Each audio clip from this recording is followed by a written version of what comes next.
Assalamualaikum warahmatullahi wabarakatuh. Kali ini pada edisi ngaji akademik di bulan Ramadan, kita akan melanjutkan topik kita yang kemarin tentang mengenal kepribadian. Yang selanjutnya, kepribadian yang ketiga adalah tipe kepribadian melankolis atau melankolik dalam bahasa Inggrisnya.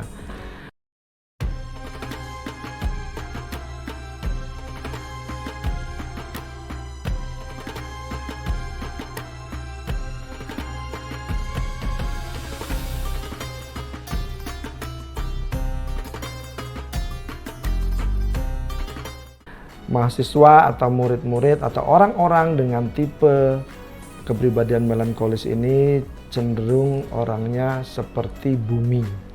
Artinya tenang, penuh dengan kehati-hatian dan kecurigaan. Dia tidak gampang percaya dengan orang lain, dan orang dengan tipe kepribadian ini mempunyai keinginan yang selalu perfeksionis, sehingga di dalam pekerjaannya, di dalam melaksanakan tugasnya, orang-orang tipe melankolis ini adalah tipe-tipe orang perfeksionis tetapi cenderung introvert, karena dia orang-orang pendiam yang tidak gampang percaya atau susah untuk diyakinkan oleh orang lain. Orang melankolis ini cenderung kelihatannya serius, selalu berhati-hati, dan lebih suka mengerjakan segala sesuatunya dengan sendiri, karena dia tidak percaya dengan orang lain dan dia punya standar perfeksionisme sendiri, sehingga kadang-kadang keberadaan orang-orang melankolis ini membuat orang di sekitarnya tidak nyaman. Jadi keberadaannya itu kurang disukai.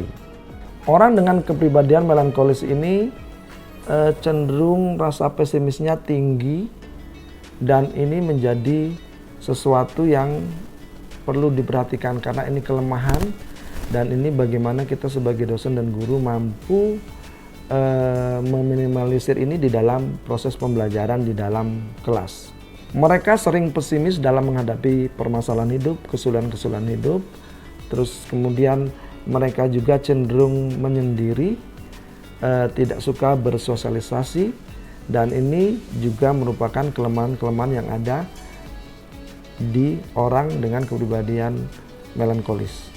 Selain itu, orang dengan kepribadian melankolis itu emosinya tidak stabil, dan kemudian dia selalu ingin menyendiri, dan ini adalah sisi kelemahan dari melankolis yang lain lagi. Ya. Nah, Bapak Ibu dosen sekalian, mahasiswa dengan tipe melankolis ini, di dalam usaha kita memberi ilmu pengetahuan atau di dalam proses belajar mengajar di kelas, itu kita harus menghadirkan cerita-cerita moral, atau kita harus menghadirkan sosok tokoh-tokoh yang berhasil, yang berpengaruh, sehingga dengan cerita-cerita yang kita sampaikan, dengan tokoh-tokoh terkenal, tokoh-tokoh berpengaruh yang kita sharing ke mereka, akan timbul motivasi. Karena kecenderungan orang dengan melankolis ini, dia orangnya pesimis, mudah putus asa, dan mudah curiga dengan orang lain. Sehingga dengan menampilkan cerita-cerita yang penuh pesan moral, kita menyampaikan bahwa di dunia ini masih ada orang baik. Di tengah kesulitan yang kita hadapi, masih banyak juga orang lain yang mempunyai kesulitan yang lebih dari kita. Dan ada tokoh-tokoh yang bisa kita jadikan role model untuk membangkitkan motivasi, dan supaya orang-orang dengan tipe ini tidak menjadi pesimis, tidak menjadi dimotivasi dalam belajar terutama. Sehingga kita punya kepentingan untuk memfasilitasi orang-orang mahasiswa dengan kepribadian seperti ini, sehingga nanti pengajaran yang kita lakukan akan berhasil secara optimal.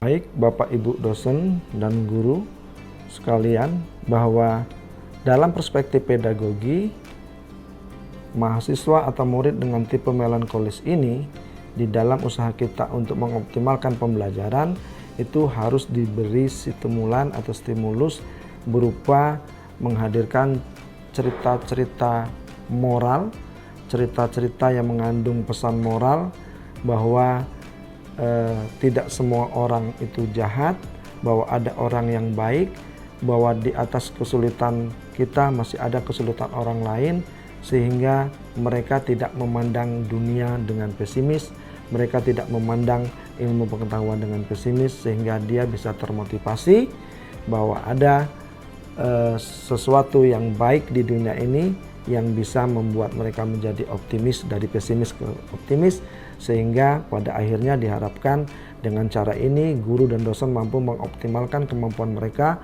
di dalam belajar, sehingga hasil belajarnya, outcome-nya akan menjadi lebih baik. Pemberian motivasi belajar dengan cara memberikan cerita-cerita, sharing cerita-cerita tentang tokoh-tokoh terkenal yang penuh dengan pesan moral, ini bisa kita lakukan pada tahap penguatan atau pada tahap awal-awal perkuliahan atau pembelajaran di kelas, sehingga orang-orang dengan kepribadian melankolis ini bisa termotivasi dan bisa aktif ikut belajar, sehingga nanti menghasilkan suatu output pembelajaran yang lebih optimal, baik itu untuk dosen, guru maupun untuk mahasiswa dan murid kita sendiri. Terima kasih, semoga bermanfaat. Wallahu a'lam bishawab. Wassalamualaikum warahmatullahi wabarakatuh.